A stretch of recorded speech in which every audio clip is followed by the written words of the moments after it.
Gobag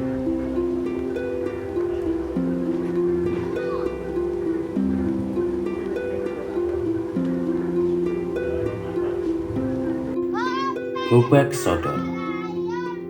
Permainan ini memiliki dua suku kata, gobag yang berarti bergerak dan sodor yang berarti tombak. Permainan ini dapat dimainkan oleh 8-10 orang. Kemudian melakukan home pimpah untuk membagi menjadi dua kelompok.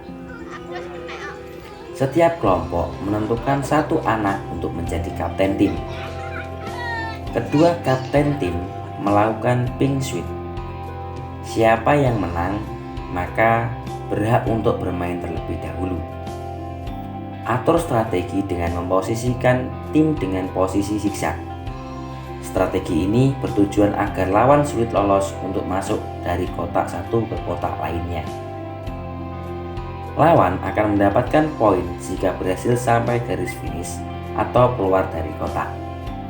Tim siapa yang mendapatkan poin terbanyak akan menjadi pemenang.